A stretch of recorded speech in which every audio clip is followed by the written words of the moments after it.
अस्सलाम वालेकुम रहमतुल्लाहि वबरकातुहू। आज जिस मौजू पे हम लोग बात करना चाहते हैं वो prevention of high blood pressure, यानी कि जो हाइपरटेंशन है या हाई ब्लड प्रेशर है उससे कैसे बचाव हम लोग कर सकते हैं। तो ये एक अमूमन एक कॉमन बीमारी हो गई है हमारी सोसाइटी में, हाई ब्लड प्रेशर। बिकॉज़ हमारा जो रहने का भी जो रहन सहन है, हमारा खाना पीना, हमारा उठना बैठना बहुत ही चेंज हो गया है। तो हम वापस मौजू पे आते हैं कि हम कैसे प्रिवेंट कर सकते हैं। वन बाय वन हम पॉइंट्स बताएंगे। पहले हो गया आपका कट डाउन ऑन सॉल्ट, यानी कि जो हम लोग नमक खाते हैं उस पर हम कैसे कमी कर सकते हैं। बताया जाता है कि per day 6 grams of salt, 6 gram salt per day खाना सेहत के लिए सही होता है, 6 ग्राम या उससे कम। तो ये 6 ग्राम कितना हुआ, ये हो गया लगभग हमारा 1 टीस्पून जो घर पे होता है, इक्वल टू दैट। तो ये होगी घर की बात, घर पे नमक कम करे। लेकिन कभी इंसान घर के बाहर जाता है और रेस्टोरेंट्स में खाता है या प्रोसेस्ड फूड बाहर से लाता है, टिन्ड फूड लाता है, कैन या कोई ऐसी चीज़ें लाता है खाने पीने की चीज़ें। तो उस पर ज़रूरी चेक करें। अगर आपको नमक को कंट्रोल में रखना है तो उसमें ज़रूरी चेक करें कि उसमें सॉल्ट क्वांटिटी कितनी है। वहाँ पे लेबल लगी होती है, तो अकॉर्डिंग टू दैट आप खाना बाहर से लाएं। और एक और चीज़ है, अगर आप चूँकि पिज़्ज़ा लाएंगे या बर्गर लाने जाते हैं या कभी कभी कभार इंसान को शौक़ होता है ये सब करने का, पहले तो आई स्ट्रिक्टली एडवोकेट कि ये सब चीज़ें बिल्कुल ना खाएं। एक्सेप्शंस होती है, कभी फैमिली के साथ जाते हैं, कभी फ्रेंड्स के साथ जाते हैं। तो ऐसे वक्त पे अगर आपने पिज़्ज़ा लाया भी तो उसका बिल्कुल ख्याल रखें कि वेजिटेबल और चिकन पिज़्ज़ा खाएं, ना कि पेपरोनी हो या एक्स्ट्रा चीज़ हो। इन सब चीज़ों को अवॉइड करें। तो चिकन वेजिटेबल ठीक होगा। उस हिसाब से अगर आपका बर्गर भी है उसमें भी एक्स्ट्रा चीज़ डालने की ज़रूरत नहीं है। चिकन प्रेफर करें as compare to beef and pepperoni और ये सब। और जो आपके पास्ताज होते हैं, पास्ता उसमें अवॉइड करें बहुत सारे सॉसेस, क्योंकि सॉस जो होते हैं सॉस भरे होते हैं। इससे आपके जो ये सॉल्ट होता है, तो avoid as much sauce as you can, क्योंकि ये बहुत सारे सॉसेस डालते हैं जब ये पास्ता ये सब बनता है।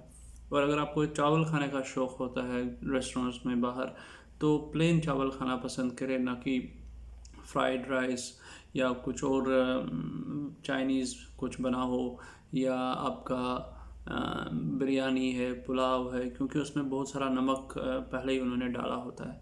तो इन चीज़ों का ख्याल रखें। ये तो था नमक के हवाले से। दूसरी चीज़ का हमें ख्याल करना चाहिए कि बहुत सारा सलाद खाए। जो सैलड है, सैलड का बहुत सारा यूज़ करें, बहुत सारा एहतमाम करें। फ्रूट्स वेजिटेबल्स खाने में बहुत ज़्यादा यूज़ करें। और मटन मीट अगर खाना है वो भी लीन खाए। बीफ अगर खाना है तो एहतमाम कम करें लेकिन लीन खाए, फैटी ना हो। तो उन चीज़ों का ख्याल रखें। और फ़िश बहुत सारा इंट्रोड्यूस करें अपने मील्स में। फ़िश अच्छी होती है सेहत के लिए। तो आप जो चूँकि हमारे यहाँ वैली में अच्छी मछलियाँ भी पाई जाती है, फ्रेश वाटर फ़िश पाई जाती है, तो वो बहुत बहुत अच्छी होती है सेहत के लिए एनीवेज़। तो दूसरी चीज़ का जो है वेट क्या बात मैं करूँगा, लूज़ वेट। आप अपना वेट लूज़ करें, ये बहुत ज़रूरी है आपके लिए, क्योंकि जितना आप वेट गेन करेंगे उतना हाइपरटेंशन के चांसेस आपके बढ़ जाते हैं। और कैसे ये हो जाते हैं, मान लीजिए आपका वज़न बढ़ रहा है, आपका वज़न बहुत ज़्यादा है, तो जो हमारा हार्ट है उसको, जो हमारा दिल है उसको बहुत सारा काम करना पड़ेगा पंप करने के लिए ब्लड, क्योंकि बहुत एरिया में ब्लड पंप करना है अब हमारे हार्ट को। तो इस चक्कर में क्या हो जाएगा, उसको बहुत सारा काम करना पड़ेगा। जब बहुत सारा काम करना पड़ेगा तो it may lead to hypertension. तो इस चीज़ से आप समझ सकते हैं। बहरहाल वज़न कैसे कम करना है ये भी एक चीज़ है। तो मैं डिस्क्रिप्शन में एक लिंक देता हूँ। जो मेरा पिछला वीडियो था वो ऑलमोस्ट हाफ एन आवर का, आई थिंक ये प्रॉपरली मैंने वो बहुतों ने वो देखा भी है होगा। तो प्रॉपरली वहाँ पे मेंशन किया गया है हाउ टू लूज़ वेट। तो वो पूरा जो प्रोसेस है, मैंने कैसे वेट लूज़ किया, फ्रॉम 80 kgs टू 65 में चला गया, 86 टू 65 रादर। तो वो पूरा चीज़ें डूज एंड डोंट्स है उधर। तो I hope it will help. तो मैं डिस्क्रिप्शन में लिंक दे दूँगा जो वीडियो के नीचे डिस्क्रिप्शन होगा, so you can go there, क्योंकि यहाँ पे अगर मैं डिस्क्राइब करना लगूँ तो it will take lot of time again. तो एक और चीज़ है जो मैं रिक्वेस्ट करता हूँ, जो अल्कोहल, जो ड्रिंकर्स है, वो बिल्कुल अपना शराब पीना बंद करें, क्योंकि शराब itself leads to increase in blood pressure as well as indirectly it increases your body weight and then it causes high BP. And overall be sharab, it's not good for the health, and socially as well as physically, mentally हर हिसाब से ख़राब है. So one request, if somebody is drinking even in small quantities, और फिर बहज़त मुसलमान, ये हराम तो है ही, so please stop it. तो उसके बाद एक और चीज़, जो अल्कोहल का भी हो गया, लूज़ वेट का भी हो गया, जो एक और चीज़ का हमें ख्याल रखना चाहिए कि एक्सरसाइज, जो हमारे एडल्ट्स है, ऐसे कहा गया है एज़ पर रिसर्च की, जो कि सही तरीका भी है, कि एक हफ्ते में 150 घंटे का, यानी 30 मिनट्स इंटू 5 डेज़ अगर हम करें 150, हर दिन आप 30 मिनट करेंगे 5 दिन, और 2 दिन आप ब्रेक ले सकते हैं.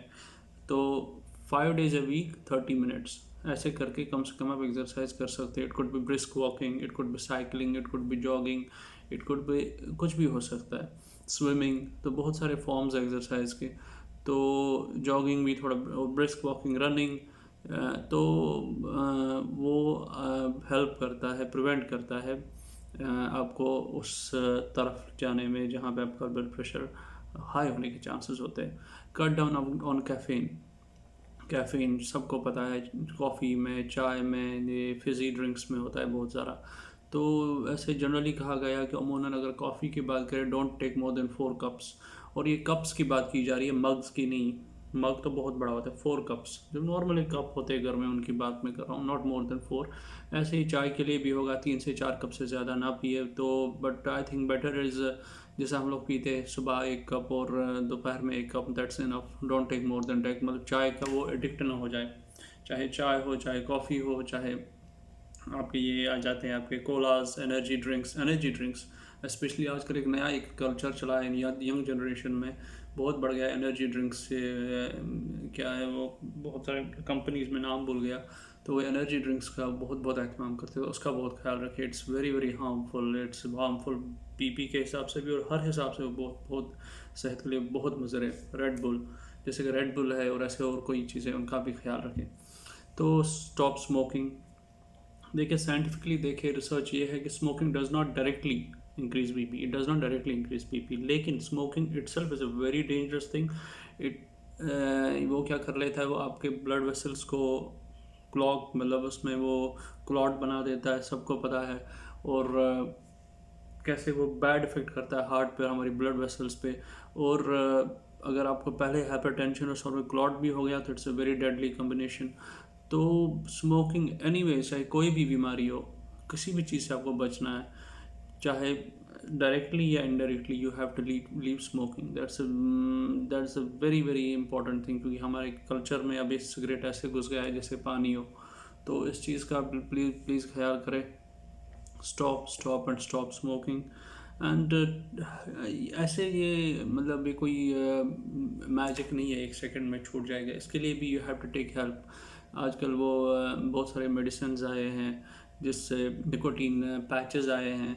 So you can take help of doctors, you can take counselling. तो बहुत ज़रूरी है, अगर आपको really you are very interested और बहुत सीरियस है, तो you need to take help. तो बहुत रेयर ऐसे लोग हो जाते हैं जो अपने दम पे करते हैं, but otherwise you always need help, क्योंकि आप फिर वापस कुछ महीने छोड़ के इंसान वापस आ जाता है. तो एक और चीज़, अहम चीज़ है मैनेज स्ट्रेस करना. हमारी सोसाइटी में स्ट्रेस अभी बहुत ज़्यादा है. हम काम पे आधे मल्टीटास्क होता रहता है. घर का स्ट्रेस है, बाहर का स्ट्रेस है, फैमिली के प्रॉब्लम्स है, जॉब से, ऑफिस है. तो ये बहुत सारा टेंशन हो गया है. हेक्टिक, आधे अनएम्प्लॉयमेंट है, जो एम्प्लॉयड है उसको ज़्यादा काम का टेंशन है. तो हर एक को हर एक किस्म का कुछ ना कुछ टेंशन है. तो इस स्ट्रेस को कैसे मैनेज कर सकते हैं, वो आप कर सकते हैं. उसके लिए आपको कोई बाहर का आदमी नहीं आएगा कि नहीं जी स्ट्रेस कम करो. You have to do it. So because more stress leads to depression, it leads to high BP. तो उस चीज़ का ख्याल रखें. स्ट्रेस से भी दूर रखें. और मुझे लगता है सबसे अच्छा तरीका स्ट्रेस से दूर होने का है कि स्पिरिचुअल, 5 वक्त नमाज़ पढ़े, मुसलमान है, 5 वक्त नमाज़ पढ़े, कुरान की तिलावत पढ़े, अल्लाह पे तवक्कुल Allah. So it always relieves. मैं अपने पर्सनल एक्सपीरियंस बताता हूँ. तो मुझे स्ट्रेस होता है तो I keep full faith in Allah. तो नमाज तो हो ही जाती है. कुरान की थोड़ी तिलावत हो जाए। And then the best thing is तवक्कुल अल्लाह, अल्लाह पे भरोसा रखना एंड गिविंग योर एफर्ट 100%, तो वो चीज़ से स्ट्रेस बहुत दूर भाग जाता है। तो ये था सब ब्लड प्रेशर से रिलेटेड, क्योंकि ये हमारी सोसाइटी में बहुत फैल चुका है। आगे भी इंशाल्लाह और सारे वीडियोस बनाएंगे बहुत सारी चीज़ों को लेके, चाहे डायबिटीज़ है, एस्मा है, बहुत सारी हमारी सोसाइटी में क्योंकि बीमारियां भर के हैं अनफॉर्चुनेटली। तो आप लोग मुझे रिमाइंड कर सकते हैं ऑन फेसबुक और इंस्टाग्राम और ट्विटर या व्हाट्सएप पे कहीं भी कि what should be my next topic. तो इंशाल्लाह I will see you soon with the next topic.